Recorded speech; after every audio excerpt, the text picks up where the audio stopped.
Well, today in Marketplace Family, there are small things that you can do to have a big impact on bullying. Action for Children's CEO, Eric, I'm going to say Karolek. Nice. Thank you. They are here this morning. We have a couple people you'll be meeting.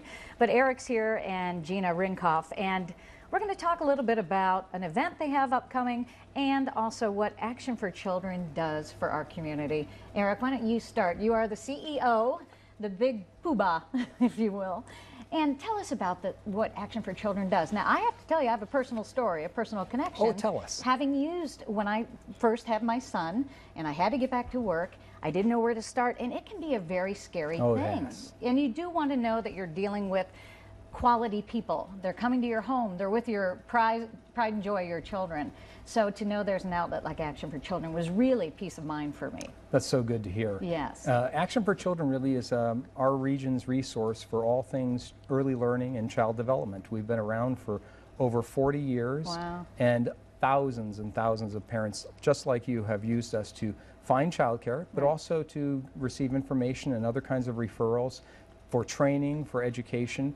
And coaching now, something we're doing more recently. Who are you coaching? How does that work? We coach parents that are looking to reconnect with children that they may have been separated from because of incarceration or divorce. Huh, I didn't realize that. And then we do a lot of work with the early learning providers. So the program that your child went to, we train the staff person, the teacher, the practitioner there, and we also work with the administrator and the director to make that program as good a quality experiences as possible. Now, being a .org, it is a nonprofit, and with that in mind, people are not paying then for this service, correct? That's right.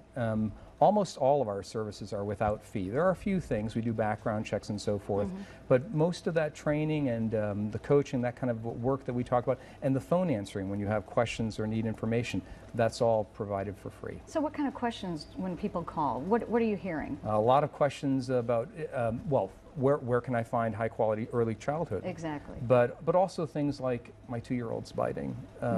Is that a normal experience? And that sort of thing. We try to refer to whatever agency that we also work with. We do a lot of collaboration in the community so that whatever the family's needs are, whatever question they have, they're able to get answered through one call to us.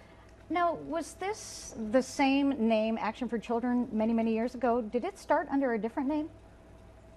It did technically, but very shortly it changed, and it's been this Action for Children for about 30 But the same plus premise years now. all along, and what a great service. How have you seen it grow in all these Well, I've years? only been here about 1.5 years, so I'm a relative newbie, but Action for Children met a very specific need in the late 60s, early 70s when more women were entering the workforce. Exactly. And had challenges doing that if there wasn't high quality education available for their children. And so that need is continued consistently.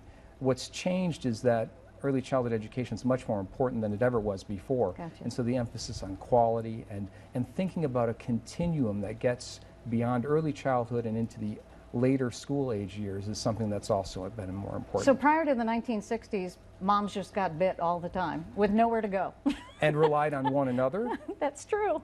There you have it. There were nursery schools, but it's really women entering the workforce in large numbers that that gave rise to an early childhood education infrastructure that we are building today. That's great, and I know that education is a big part of this.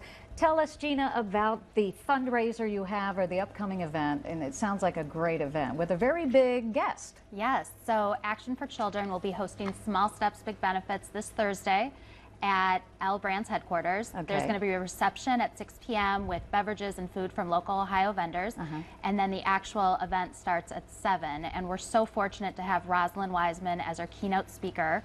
She's an internationally known parenting and bullying expert, and she will be speaking about the importance of social emotional development with a special emphasis on bullying prevention. And if people don't know some of her works, well, she had Queen Bees and Wannabes, which I think anybody who had a daughter would know that book. And also the book that lends itself to Mean Girls. Correct, Yes. So that's interesting. That'll be quite an event. So really open to the public then?